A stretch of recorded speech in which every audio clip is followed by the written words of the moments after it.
Are you scared of solo traveling? Then this podcast video is for you. So feeling ko buong life ko, nakilala ko ng mga tao na nagta-travel ako mag-isa. So right now, I've already been to 137 or 38 countries. So recently ko lang siya binilang. Siguro last October ko siya binilang kasi I had to give this number para sa isang article. Tapos nagulat ako kasi nagbibilang naman ako dati, pero parang along the way, nawala na yung ganong excitement na magbilang. Syempre, tumatanda na ako, matured na ako, di ba? Tsaka dumating ako sa point in my life, gusto ko, sinusurprise na lang ako ng buhay. Yung travel ako ng travel, saka ko na siya bibilangin pag, alam nyo yon ang konting-konti na lang yung naiwan.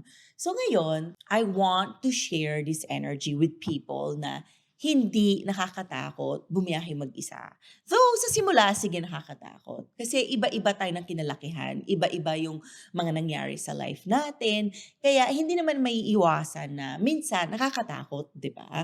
So that's why today magsa-start tayo ng episode natin sa fear. Ang dami klase ng fear. Fear of probably being lonely, being alone, or takot lumabas, or hindi ka pinalaking independent, or talagang hindi mo alam paano ka sasakay ng plane kasi takot ka sa eroplano, which is normal. Alam nyo, minsan, sinishame tayo ng mga tao, ibang tao, for our fears. Pero having fears is a sign of na tao ka. Human being ka. Actually, may natutunan ako dyan lately eh. Dati, ang sinasabi ko sa sarili ko, Angeli, fearless ka.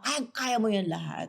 Apparently, toxic pala yun. Dapat pala hindi yun ang sinasabi ko sa sarili ko na fearless ako. Dapat pala, ang sinasabi ko sa sarili ko is, Angeli, it is okay to have fears, but you need to learn how to cope with these fears. Kasi pag lagi mo sinasabing, fearless ako, toxic positivity pala yun. Parang binibigyan ko ng hope yung sarili ko na okay lang yun, ganyan-ganyan. But naniniwala din ako, either takot ako, kinakabahan ako, broke ako, though hindi ako papayag maging broke ako kasi sobrang masipag akong tao, gagawin ko pa din yan. But yung maling paasa sa sarili ko na fearless ako, dapat hindi ganon. So being scared is normal. Especially kung lumaki kayo sa pamilya na protected kayo. Kasi may mga parents na yung love nila sa children nila is yung unintentionally, hindi nila nabigyan yung freedom na matuto yung mga bata maging mag-isa. Sa akin kasi, absolutely, parang different yung nangyari. Sa amin naman, bata pa lang kami, binigyan na kami ng mama namin ng freedom to choose what we wanna do in life, ano gusto namin suotin namin, ano gusto namin gawin namin. So parang 15, 16 pa lang ako, bumabiyahe na ako mag-isa, hinahayaan niya na ako. Tapos, doon na-develop yung fearless yung tingin ko sa sarili ko. Di ba? Siyempre, tumanda na ako, nagkaroon na ako ng mga fear. In fact, isa sa mga fears ko in life ngayon is, I'm so scared to see my mom getting old. Parang takot ko yun. I'm so close to my mom that habang tumatagal na tumatanda siya, nakikita ko tumatanda siya, fear ko na siya, di ba? But going back to travel, ano ba yung pwede nyo gawin para labanan yung fear nyo? You start small, okay? Start here in the Philippines. Simulan nyo kumain mag-isa. Lumabas kayo ng weekends, okay? Parang i-date nyo yung sarili nyo. Matuto kayo kumain mag-isa, then matuto kayo mag-sine mag-isa. Sa Spain nga pag gusto ko manood ng mga movies, nanonood ako mag-isa kasi hindi maintindihan ng mga friends ko yung buong-buong English. So yung Barbie, pinanood ko din yun mag-isa kahit yung isang beses ko siya pinanood, sinamahan ako ng friend ko. Kasi wala di yun maintindihan ng mga Spanish friends ko Yung Inside Out 2, nanood din ako mag-isa nun. Kasi wala, ganun ko sinanay yung sarili ko na kahit may kasama ako or wala, pag gusto ko, gagawin ko pa rin. So you make this year your year of facing your fears. Hindi yung parang fearless ka or takot na takot ka. Hindi yung and or. 'Di ba? Hindi yung parang and lang ganyan or ganyan lang. No. Parang dapat ano ka, okay, kahit takot ako and or ganyan, gagawin ko siya. Wala nang isip-isip. You make it more of facing your fears. Unti-unti, slowly, 'di ba? So after that, pag natuto ka na kumain mag-isa, natuto ka na manood ng sine mag-isa, natuto ka na mag-transportation mag-isa kasi believe it or not, may mga tao hindi marunong tumawid ng kalsada. And we are not here to judge them. We are here to talk about everybody merong fears. In fact, it's all about how we're gonna face our fears, diba? So next one naman is stillness and reflection. Pag mag-isa tayo, nakikita natin lahat ng dark sides natin, diba? Life is not just about our strengths, diba? Good things, good skills, saan tayo magaling, diba? Saan tayo bida, ano. Life is also about ano ba yung mga bad sides natin. You know, when we know our bad sides, doon tayo magiging super self-aware. When we know, parang ako, in my case, alam ko, medyo hindi ganun kahaba yung pasensya ko. Example, ngayon na medyo okay na ako financially, hindi na ako nagtutrain. Hindi na, from bahay to airport, no. Nag-Uber na ako, nagpa-private transfer na ako. Kasi alam ko, wala akong pasensya pumila, wala akong pasensya hatakin yung bag ko. Kasi kaya ko na siyang bayaran, di ba? Yung comfort, ganon. So it's very important for us to know ano ba yung mga bad traits natin. Kasi lahat naman tayo may bad traits, di ba? Wala naman perfect eh. There is no perfect human being. Everyone is struggling with something. That's why when we travel, nakikita natin yun, ano yung mga ayaw natin. Lalo kasi nawala tayo sa comfort zone natin. Nawala tayo sa usual na routine natin. So napipilitan tayo gawin yung mga bagay na ayaw natin. So this year, if you have goals, you have to know na you should be proud of yourself for doing the boring things, annoying things, yung gigising ka na maaga, catch mo yung flight mo, na-miss mo yung flight mo, magre-rebook ka, kasama yan lahat. So yung personal story ko dyan, na-detain na ako sa Argentina. Tapos, pinadeport ako. O, di ba? Hindi lang na-detain, na-deport pa. Ako pa yung nagsabi, okay, I choose to be get deported. 'Di ba? Tapos umiyak ako nung nandun na ako sa embassy in Argentina. Sabi ko, please give me a visa. Kasi nangyari, hawak ko yung visa. Hindi nila mabasa sa Argentina. So, pinadeport ko na lang yung sarili ko. Kumuha ako ng visa sa Madrid. Tapos bumalik ako sa Argentina. Doon ko lang na-realize. So, if hindi ako magta-travel, hindi ko ma-experience yung ganon. Kaya if minsan yung mga tao nagtataka, bakit ba sobrang confident ni Anjali? Saan pa nanggagaling yan? Because I forced myself to grow. Noong mga 20s ko, talagang pinilit ko yung sarili ko mag-grow through everything. Yes, I was traveling, but I was also growing. It goes beyond Instagram photos, reels, TikTok, travel goals. When you force yourself to travel alone, hindi nyo nararamdaman yung growth at the moment. Pero 5 years from now, 10 years from now, maaalala nyo yan na kaya ka pala magaling mag-solve ng, let's say, certain problems. Kasi pinilit mo na sarili mo noon pa. So, long-term benefits yung solo traveling. Pero yung pinaka-favorite ko talaga dyan is yung confidence na nagigain mo. Hindi mo yan makukuha sa mga classrooms. Kahit ano education level mo, iba yung confidence na nakukuha mo when you get the lessons from the real world. Kasi, papasok na dyan yung third lesson.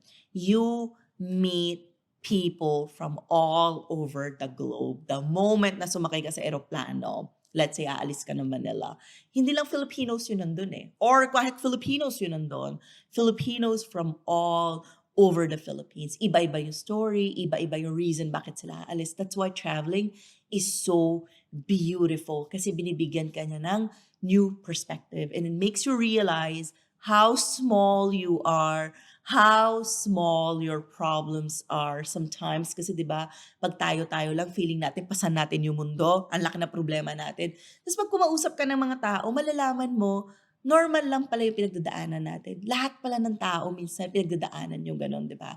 So I'm gonna share one story. Last October of 2024, I felt very down, 1 month. Consistently, I was just sad. I would wake up in Madrid, sad ako, mag-workout ako, magko-coffee ako. Same yung routine ko. But I was waking up sad every morning. Usually, kilala ko sarili ko eh. Pag sad ako, galit ako, upset ako, tulog lang ako, next day okay na ako. But this lasted for a month. Sabi ko, something is off. So I went to Croatia, Bosnia, lahat ng mga trips na ginawa ko. Ay ko, I'm gonna do it differently. Nag-inquire ako sa mga partners namin na I wanted to do it on private. But hindi ko siya ginawa in private. Sabi ko, you know what? So yung private tours na ginagawa ng clients namin, parang naging normal ko na din siya.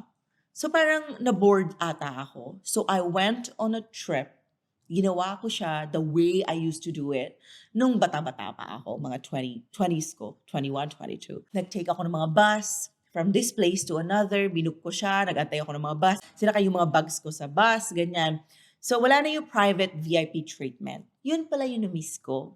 Kaya pala ako sobrang malungkot. Naghahanap ako ng something connection dun sa the way I used to do things. Yes, we should grow and nag-grow ako, pero it was very important pala for me to reconnect with the Anjali I used to be, yung adventurous, yung mahilig mag-solve ng problema, yung adrenaline na nakukuha mo, yung magbabas ka, baka maiwan ka, mahuli ka, malate ka, mag-train ka.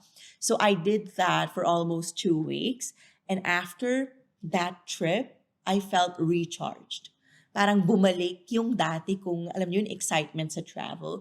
Kasi hindi na spoon-fed lahat sa akin eh. Kasi ganoon na yung ginagawa ko lately. Parang naka-spoon-fed na.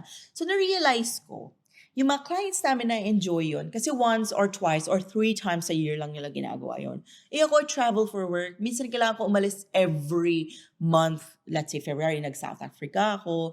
March, nag-Finland ata ako. Then April, nag-Canada ako.